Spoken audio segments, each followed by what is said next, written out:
ডিজେଲ ଚୋରି କରିବା ପଡ଼ିଲା ମହଙ୍ଗା, ବନ୍ଧା ହେଲେ 11। ଅଭିଯୋଗର 3 ଦିନ ମଧ୍ୟରେ କୋରାପୁଟ ସଦର ପୋଲିସର ସଫଳ।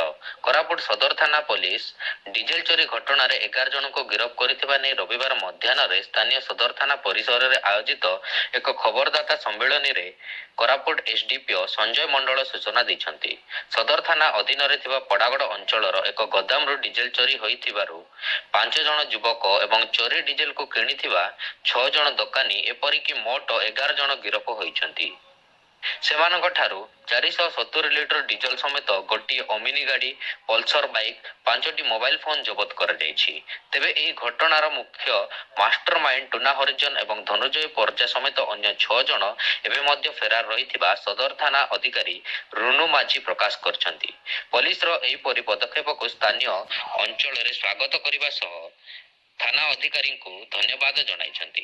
ଗୋଟେ ପୋଡ଼ାଗଡ଼ର ଦିଲ୍ଲୀପ ପ୍ରଧାନ ପିତା ଉଦୟନାଥ ପ୍ରଧାନ ଆଉ ତାଙ୍କର ଘର ପୋଡ଼ାଗଡ଼। ସେ ଗତ 19 ତାରିଖ ଦିନ ରିପୋର୍ଟ କରିଥିଲେ ଯେ ତାଙ୍କର ଗୋଟେ ଗ୍ୟାରେଜ ଅଛି।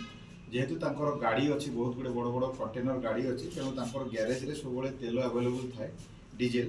ତ 17-26 ତାରିଖରେ ରାତିରେ ତାଙ୍କର ଗ୍ୟାରେଜରୁ ପାଖାପାଖି 500 ଲିଟର ତେଲ ଚୋରି ହେଇଯାଇଛି। ତ ସେଇ ସମ୍ବନ୍ଧରେ ଆମ ଥାନାକୁ ସେ ରିପୋର୍ଟ କରିଥିଲେ। ରିପୋର୍ଟ କଲା ପରେ ଆମେ ତଦନ୍ତ ଷ୍ଟାର୍ଟ କଲୁ। ଆମର ଏସ୍ପି ସାର୍ଙ୍କର ଡାଇରେକ୍ସନରେ ଆମର ସଦର ଥାନାର ଆଇଆଇସି ରୁନୁ ମାଝୀ ମ୍ୟାଡ଼ାମ୍ ଆଉ ତାଙ୍କର ଟିମ୍ ସମସ୍ତେ ମିଶି ଗୋଟେ ସ୍ପେଶାଲ ଟିମ୍ ଗଠନ କରାଗଲା ଏବଂ ସେଇ ଟିମ୍ରେ ଆମେ ତଦନ୍ତ କଲା ସମୟରେ ତାଙ୍କର ଯେହେତୁ ଆମେ ଟେକ୍ନିକାଲ ଉପାୟ ବି ମାନେ ଅବଲମ୍ବନ କଲୁ, ଯେହେତୁ ସିସିଟିଭି କ୍ୟାମେରା ସେଠି ଲାଗିଥିଲା ଏବଂ ତା ମାଧ୍ୟମରେ ଆମେ କେତେ ଜଣଙ୍କର ଫୁଟେଜ୍ ପାଇଲୁ। ଫୁଟେଜ୍ ପାଇଲା ପରେ ଟୁନା ଧନୁର୍ଜୟ ପରଜା ବୋଲି ଆମେ ଜଣେ ଆଇଡେଣ୍ଟିଫାଏ କଲୁ ଏକ୍ୟୁଜ୍ ଏବଂ ତାଙ୍କର ସେ କିନ୍ତୁ ଆବସ୍କଣ୍ଡ ଅଛି, ତାଙ୍କୁ ଆମେ ଧରିପାରିଲୁ ନାହିଁ। କିନ୍ତୁ ତାଙ୍କର ଗ୍ୟାଙ୍ଗ ସବୁ ଧରିଲା ପରେ ଆମେ ଜଣାପଡ଼ିଲା ଯେ ସେଇ ଯେଉଁ ଗ୍ୟାଙ୍ଗରେ ଚୋରିରେ ସେଥିରେ ପାଖାପାଖି 11 ଜଣ ମୁଦେଲା ସାମିଲ ଅଛନ୍ତି।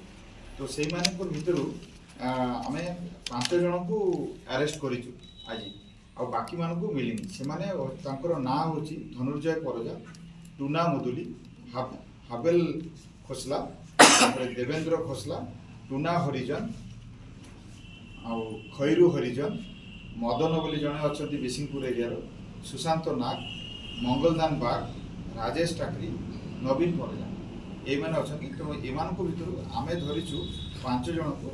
ସେମାନଙ୍କ ଭିତରେ ତାଙ୍କର ନାଁ ହେଲା